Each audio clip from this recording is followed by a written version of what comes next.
están?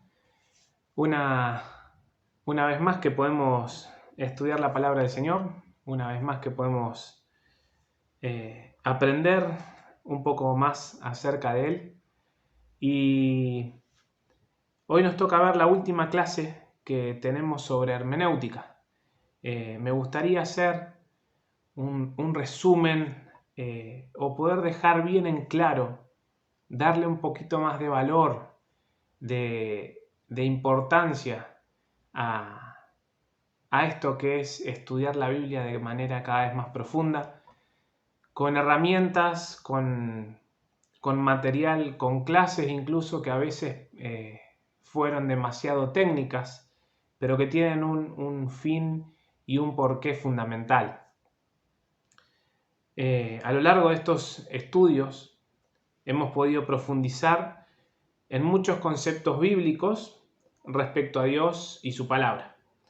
Y estos conceptos bíblicos no fueron puestos en la palabra de Dios con el fin de tener un conocimiento meramente intelectual del Señor, de solamente saber qué piensa o de solamente saber de qué manera debería moverme acá en la tierra, sino que el propósito de la palabra de Dios es hacernos más sabios en la manera de vivir la vida, entendiendo la sabiduría como la entendía un hebreo en su momento. La sabiduría de poder saber vivir la vida, o como dice el Nuevo Testamento, que encontramos en la palabra del Señor todo lo necesario, absolutamente todo lo que necesitamos para la vida y la piedad.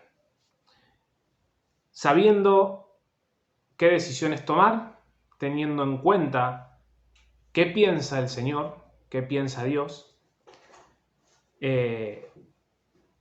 teniendo incluso o sabiendo,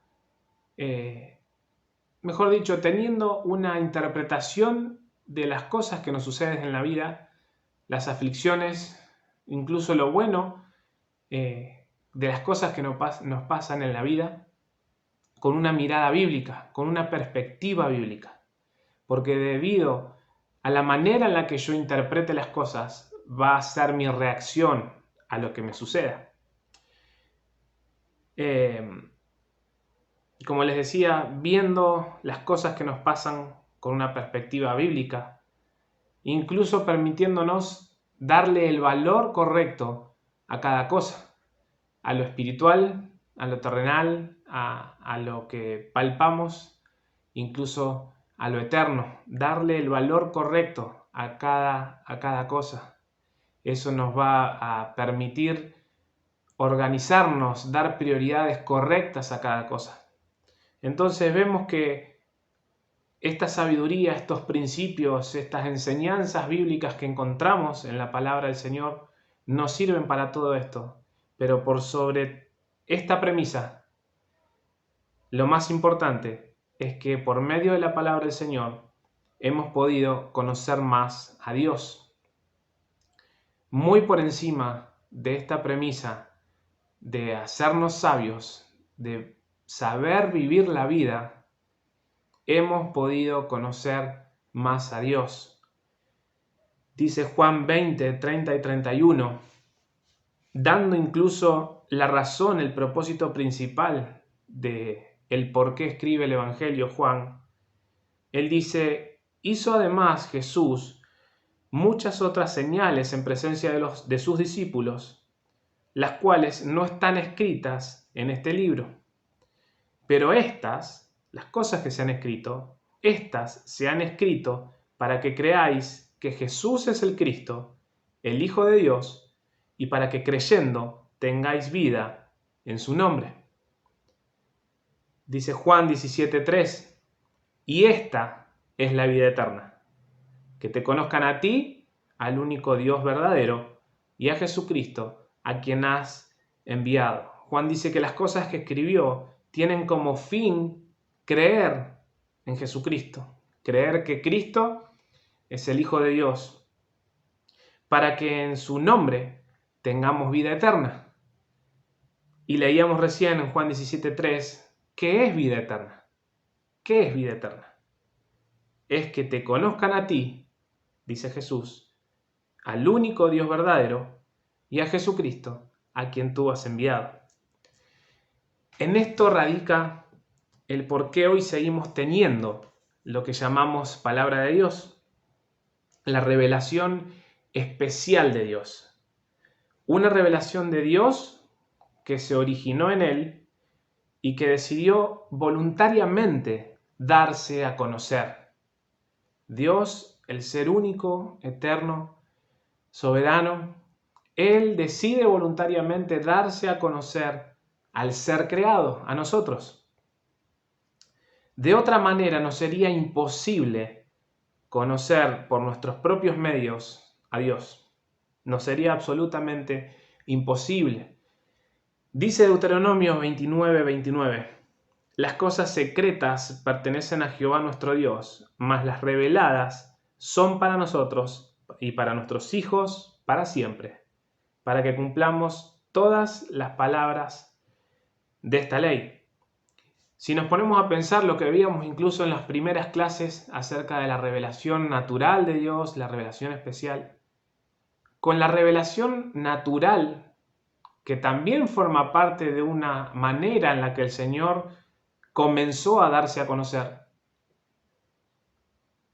ni siquiera de esa forma podríamos conocer acerca del amor de Dios, del carácter del Señor, de su plan redentor, si no fuese porque Él voluntariamente decide revelarse de una manera especial por medio de su palabra.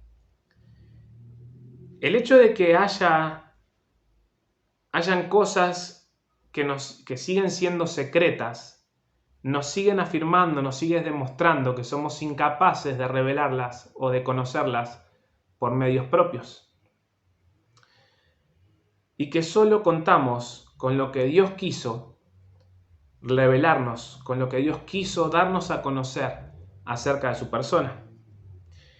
Este es el propósito por excelencia de la Biblia, conocerlo a Él. Este es el propósito por excelencia de la Biblia. Esto tiene que quedar más que claro.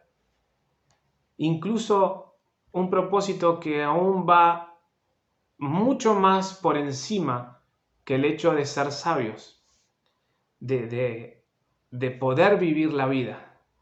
No estoy diciendo que una cosa elimine la otra, sino que quiero darle la importancia correcta a cada cosa. Ahora vamos a ver por qué esto de conocerlo a Él es el propósito principal de la revelación de Dios, de la palabra de Dios. Esto de conocerlo a Él toma tanto valor para cada cristiano debido a que la Biblia nos habla acerca de la máxima revelación del Padre. La Biblia es la que registra la máxima revelación de Dios, incluso la manera por excelencia por la cual Dios se reveló al hombre, que es Cristo mismo, el Hijo de Dios, Jesucristo. La Biblia nos habla de Cristo, la segunda persona de la Trinidad, por medio de la cual Dios decidió revelarse y darse a conocer al hombre.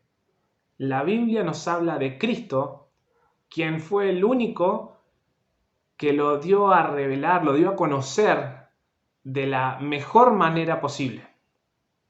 Dice Juan 1:14 y 18, y aquel Verbo fue hecho carne, Jesucristo, y habitó entre nosotros, y vimos su gloria, gloria como el unigénito del Padre, lleno de gracia y de verdad. Y dice el versículo 18, a Dios nadie le vio jamás, el unigénito Hijo que está en el seno del Padre, Él le ha dado a conocer. Cristo dio a conocer al Padre. Hebreos 1:1-3 dice, Dios, habiendo hablado hace mucho tiempo, en muchas ocasiones y de muchas maneras a los padres por medio de los profetas, en estos últimos días nos ha hablado por su Hijo, a quien constituyó heredero de todas las cosas, por medio de quien hizo también el universo. Él es el resplandor de su gloria. Él es el resplandor de su gloria y la expresión exacta de su naturaleza. Cristo es la expresión exacta de su naturaleza y sostiene todas las cosas por la palabra de su poder. El Señor Cristo dio a conocer a Dios de la manera perfecta, y eso es lo que nos relata y nos cuenta la Biblia. Por eso tiene valor por encima de cualquier otra cosa. Porque incluso solo conociendo a Dios, teniendo una relación con Él, conociendo a Dios de manera vivencial, de manera íntima, personal con el Señor, y no solamente, como hablamos al principio, un mero conocimiento intelectual, saber que existe o no, saber que ahí está, sino tener una relación con Él, volver a estrechar lazos con Él. Eso es lo que tiene valor. Eso es la vida eterna, conocerlo a Él. La palabra de Dios nos revela a Dios de la mejor manera, elegida incluso por Él mismo. Dios mismo es el que eligió revelarse por medio de Cristo y por medio de su palabra. Él fue el que decidió revelarse de manera especial al hombre. Él fue el que inspiró a los escritores bíblicos. Él fue el que primeramente se reveló, luego inspiró a los escritores bíblicos y hoy nos ilumina a nosotros por medio de su propio espíritu para poder entender lo que dice su palabra. El Espíritu Santo utiliza la propia palabra suya para hacernos crecer, para conocerlo más a Él. Y eso es así debido a que la Biblia nos habla de la mayor de las revelaciones, Cristo mismo, como leíamos recién. Y esta revelación, esta máxima revelación, como leíamos en Hebreos, esa expresión exacta de su naturaleza, conllevó la mayor de las humillaciones en la historia de toda la creación. Esta máxima revelación llevó en sí la mayor de las humillaciones que la creación alguna vez pueda llegar a volver a ver. Porque no fue solamente que el Dios eterno y creador decidió por voluntad propia revelarse al ser creado, a la criatura, sino que él siguió con la intención y siguió revelándose a su creación luego de que esta creación se rebele contra él, decida darle la espalda a él.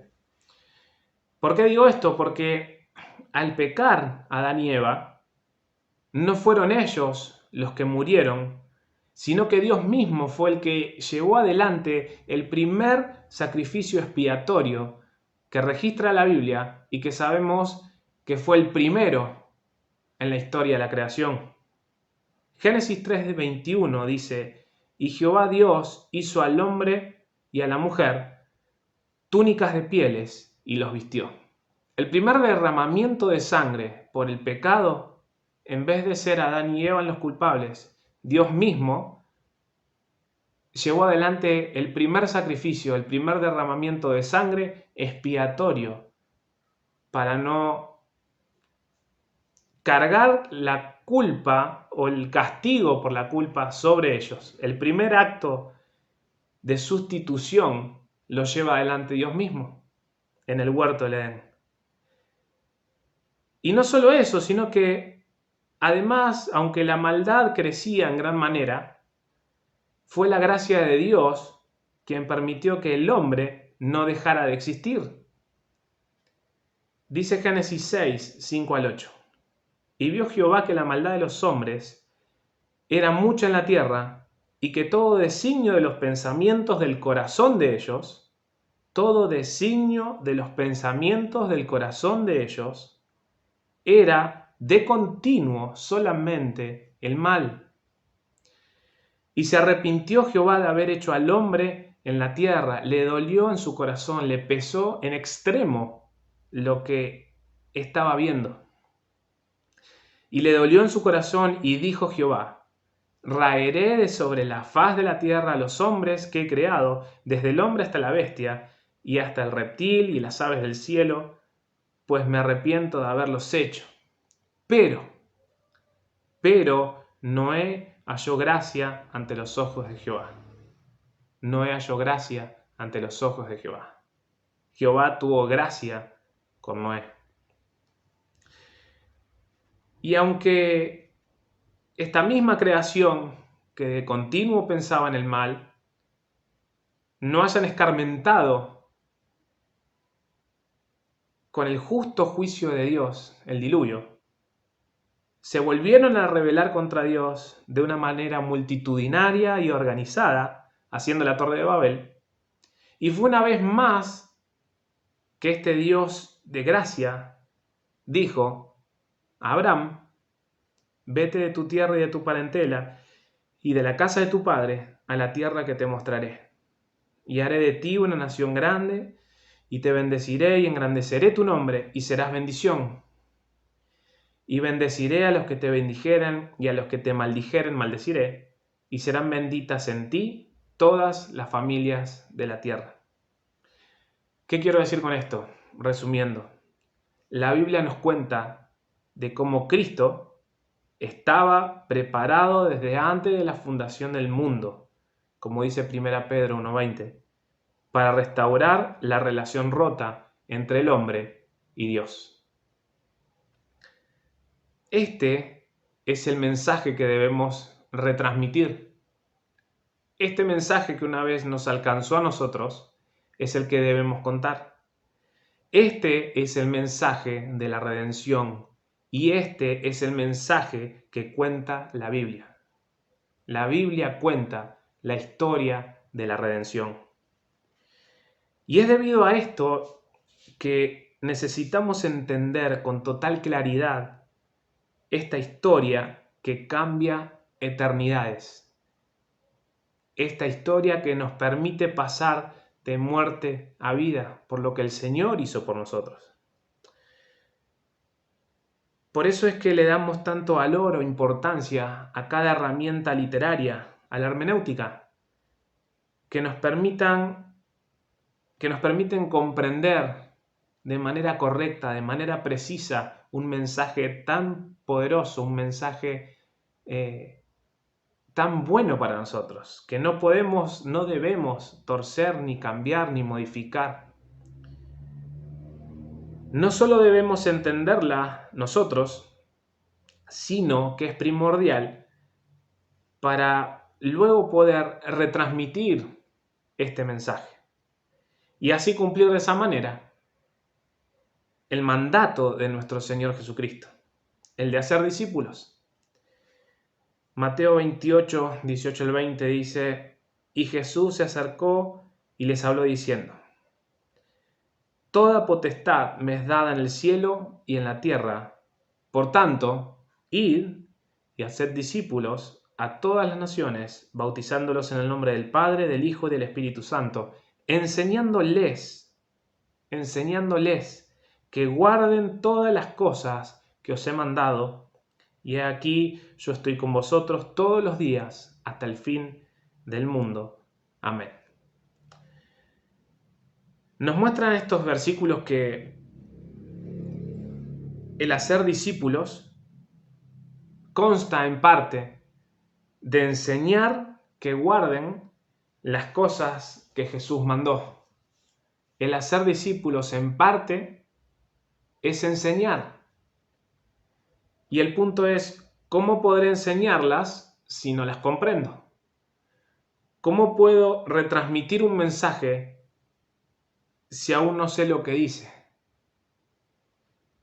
Por esto mismo es de vital importancia la hermenéutica. Cada una de las clases que gracias a Dios pudimos estudiar juntos, que pudimos estar viendo, tienen este fin: conocer más a Dios y sus mandamientos. No buscando un conocimiento meramente intelectual, sino espiritual. Una relación personal y directa con Dios por medio de Cristo. Y todo esto por medio de la Biblia, porque como vimos antes, Cristo revela a Dios de la manera perfecta, de la manera excelente, y es la Biblia la que nos registra de Cristo, nos habla de Cristo. Dice Lucas 24, 25 al 27, entonces él les dijo: oh insensatos, es Jesús mismo hablando, y tardos de corazón para creer todo lo que los profetas han dicho. ¿No era necesario que el Cristo padeciera estas cosas y que entrara en su gloria? Y comenzando desde Moisés, dice Jesús, y siguiendo por todos los profetas, les declaraba en todas las escrituras lo que de él decían. Jesús mismo hablando con las personas, con esos caminantes de Emaús que le llamamos nosotros, les hace estudiar la Biblia, les hace recordar la Biblia, les hace recordar las escrituras. Y dice que comenzando desde Moisés y siguiendo por todos los profetas, les declaraba en todas las escrituras lo que de él decían. Ahora, la pregunta es, si Cristo mismo utilizó la propia palabra de Dios para que sus oyentes crean, ¿qué nos hace pensar a nosotros que hoy podemos utilizar otro medio o otro método? Cristo mismo incluso utilizó la misma palabra de Dios cuando fue tentado en el desierto. ¿Qué nos hace pensar que nosotros no debemos utilizar la Biblia o el punto es, ¿se dan cuenta, nos damos cuenta el valor que tiene la palabra de Dios? ¿Nos damos cuenta del milagro que tenemos en nuestras casas? De la cantidad de milagros que tenemos a veces en nuestras casas, porque más de uno somos privilegiados en tener varias versiones de la Biblia en un mismo estante. Si Cristo mismo, la revelación exacta de Dios, utilizó su propia palabra, la palabra de Dios, para abrirle los ojos a estas personas, ¿qué nos hace pensar a nosotros que podemos utilizar otro método? Así que la fe es por el oír y el oír por la palabra de Dios, dice Romanos 10, 17. Este conocimiento, esta relación con Dios, nos transforma a su imagen y semejanza, nos santifica. Santifícalos en tu verdad, tu palabra es verdad. Oraba el Señor Jesús, registrado en Juan 17, 17. Incluso orando hasta por nosotros puntualmente, no solo por los que habían creído, sino por los que iban a creer. Y Él le está diciendo a Dios: santifícalos en tu verdad, tu palabra es verdad. Lo mismo que antes, que nos hace pensar que la santificación vendrá por otro medio. Este proceso que dura toda la vida es el que produce madurez en el creyente. Es Dios transformando nuestras vidas al ir relacionándome con Él. No solo nuestros deseos, nuestros gustos, nuestras reacciones se alinean con los suyos, porque ya llega un punto en el que no es solamente dejar de lado mi deseo para poner el del Señor por encima del mío, sino que llega un punto en el que empiezo a pensar como Él, empiezo a darme cuenta de el verdadero valor de las cosas y lo que Él desea, yo lo comienzo a desear. Nos volvemos uno con el Señor. Se alinean esos deseos. No solo nuestros deseos, nuestros gustos, nuestras reacciones se alinean con los suyos, sino que mi interpretación de las cosas que suceden en la vida cambian completamente. Mi reacción, la interpretación que yo hago de las cosas que me pasan alrededor, como decíamos antes, sean buenas o sean malas, cambian completamente. El valor incluso que le doy a cada cosa cambia. Al pensar como Él, al saber como Él, al sentir como Él, puedo darle justo valor a cada cosa, organizando de una manera correcta las prioridades. No solo en lo eterno, sino incluso en mi propia vida, en mi propia agenda diaria. El tiempo que le dedico a cada cosa, el esfuerzo que le dedico a cada cosa, incluso el dinero que decido invertir en cada cosa cambia cuando estoy enfocado y alineado con el Señor. ¿Cuántos de nosotros pensamos en el trabajo como un medio para cumplir la gran comisión? ¿Cuántos de nosotros pensamos en el tiempo invertido para aprender más del Señor, para poder enseñar mejor y de esa manera cumplir la gran comisión? Cambian completamente nuestros deseos, nuestros gustos, nuestros anhelos. Podremos comenzar a comprender la magnitud de lo eterno, pero dándole valor cada vez más correcto, y me atrevo a decir cada vez, y no darle el valor correcto, porque no nos entra en la cabeza lo eterno. No podemos entender un amor tan grande, no podemos expresar en palabras, ni siquiera imaginar lo que nos espera cuando veamos a nuestro Salvador cara a cara. Entenderemos cada día más y desearemos cada día más nuestra herencia eterna, Cristo mismo. Cristo mismo, nuestra herencia. Dice 2 Corintios 4, 17 y 18. Y capítulo 5, versículo 6 leo. Porque esta leve tribulación, decía Pablo, esta leve tribulación momentánea produce en nosotros un cada vez más excelente y eterno peso de gloria. No mirando nosotros las cosas que se ven, sino las que no se ven. Pues las cosas que se ven son temporales, pero las cosas que no se ven son eternas. Y el 5:6 dice, así que vivimos confiados siempre y sabiendo que entre tanto que estamos en el cuerpo, estamos ausentes del Señor. Era su anhelo estar presente, estar delante del Señor. La palabra de Dios es lo que tenemos que predicar para que las personas pasen de muerte a vida, como alguna vez me pasó a mí y seguro le pasó a algunos de los que están viendo esto. Y la palabra de Dios es la que santifica a quienes ya hemos sido alcanzados por esta salvación tan grande, esta salvación que solo proviene de Dios, que Dios decidió llevar a cabo, que Dios decidió contarla a nosotros sin merecerla.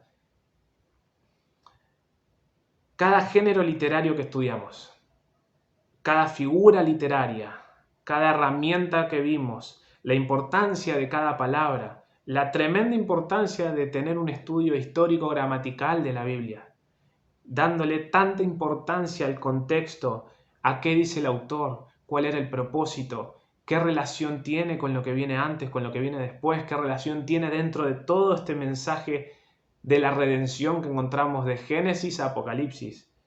Cada una de esas cosas que vimos, incluso la importancia y las características de la propia palabra de Dios, cuando estudiamos inerrancia, cuando oímos de su autoridad, de su claridad, de su suficiencia. Todo esto nos ayuda a ser mejores discípulos y a la vez mejores discipuladores. Termino con una cita que dice: Dios, que es la verdad misma y dice solamente la verdad, ha inspirado las Sagradas Escrituras para que de este modo revelase a la humanidad perdida a través de Jesucristo como Creador y Señor, Redentor y Juez. Las Sagradas Escrituras son el testimonio de Dios acerca de sí mismo. Las Sagradas Escrituras son el testimonio de Dios acerca de sí mismo. Que podamos darle el valor correcto, que podamos profundizar cada vez más en la palabra del Señor y entender que podemos conocer a este Dios tan grande que no nos entra en la cabeza porque Él quiso darse a conocer y quiere seguir perfeccionándonos por medio de su palabra.